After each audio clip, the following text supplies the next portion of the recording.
When you hear the name Stephen King, I'm betting a chill goes up and down your spine. He is the king of scare. Now, his book that he's had, Pet Cemetery, is now turned into another movie.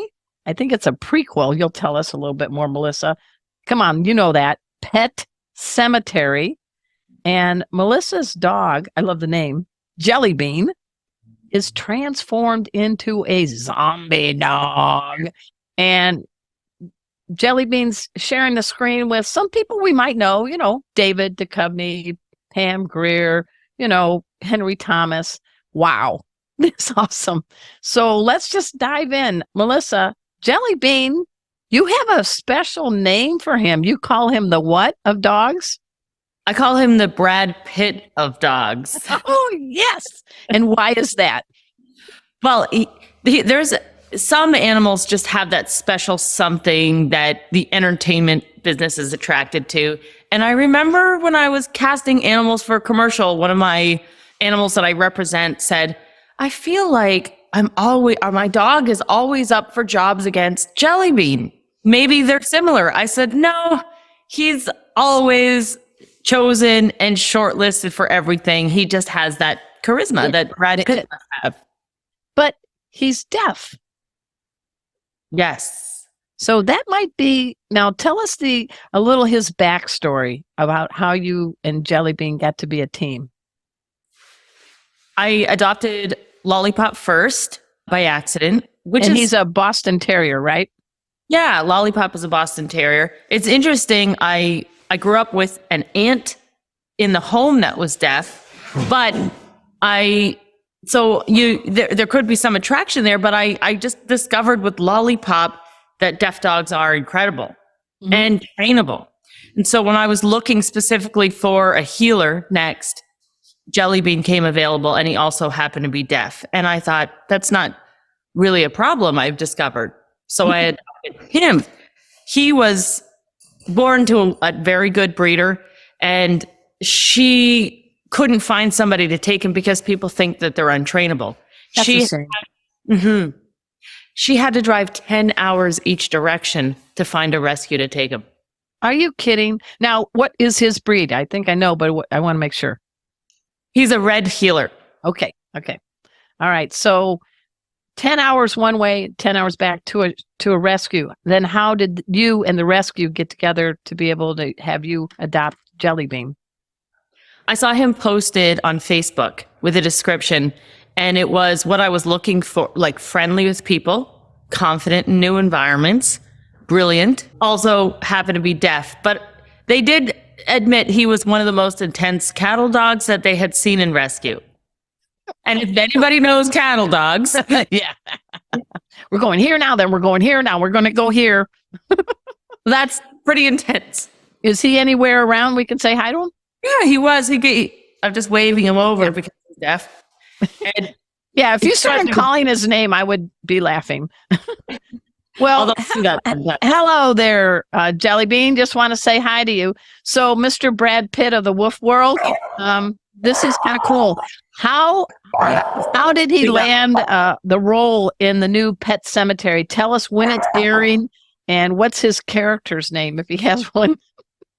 Oh, and also I would ask that dog in the background to stop barking, but she's deaf. I have a new puppy that's deaf, so I now have 3. So Jelly Bean, actually I worked on the Pet Cemetery remake, the 2019 as well, with the cats. So Tonic, that was just sitting beside me, played church. And when I shoot a movie, I bring all of my animals because I love them and I don't want to be separated from them. So I say, hey, if you want to hire me, I'm showing up with 10 dogs total. Okay. Got a chance to meet Jelly Bean.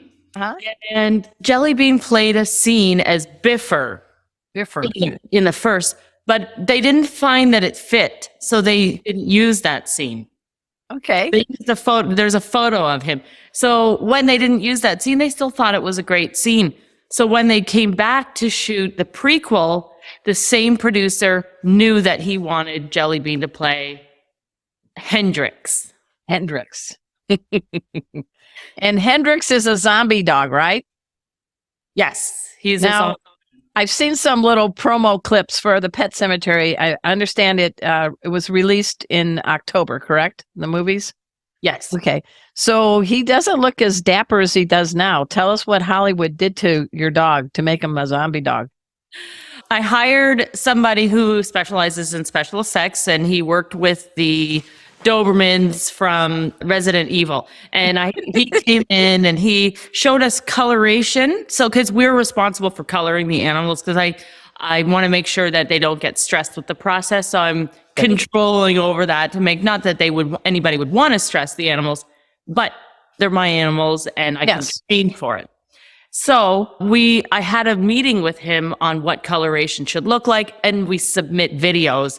We used mud, egg whites, and chalk to make them look more rugged. But a cattle dog doesn't have far to go. They're pretty rugged looking as is. They're a great fit for zombies. So because he's deaf, that actually was a benefit. Tell us why. Because I'm assuming there's a lot of noise going around on a movie set.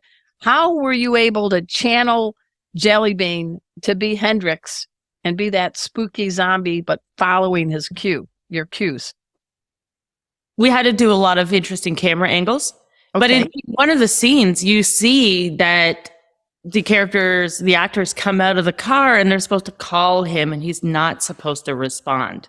Oh, okay. That was a little easier than it would be if we were training a dog to not respond or look to the calls. Perfect. And then I had all sorts of training tricks and camera angle tricks to make sure that that he was performing the behavior correctly. And there's a scene where he's walking slowly and creepy down the driveway, and they actually paint me out of the shot. Oh, cool. So is he like being a low crawl kind of a soldier move, or what was his move? There's the stalk of the herding dog when they're close to the livestock. Oh, yeah. Yeah. So I trained for the stalk, but the challenging piece is that that's something that they'll do generally close up. And it's more of a border collie thing than a cattle dog. These guys, they do come in and bite. They will stalk, but I had to get the stalk 15, 20 feet away. Very long time. Now, are you disappointed that you got erased from Pet Cemetery? Well, it just makes it less fun to watch the movie with me because I'm like, I'm right there. I'm hiding behind the tree. I'm under his feet. And my daughter says, "Are you going to do this again?" Thanks so much for making our tails wag by watching this guest interview from Arden Moore's Four-Legged Life.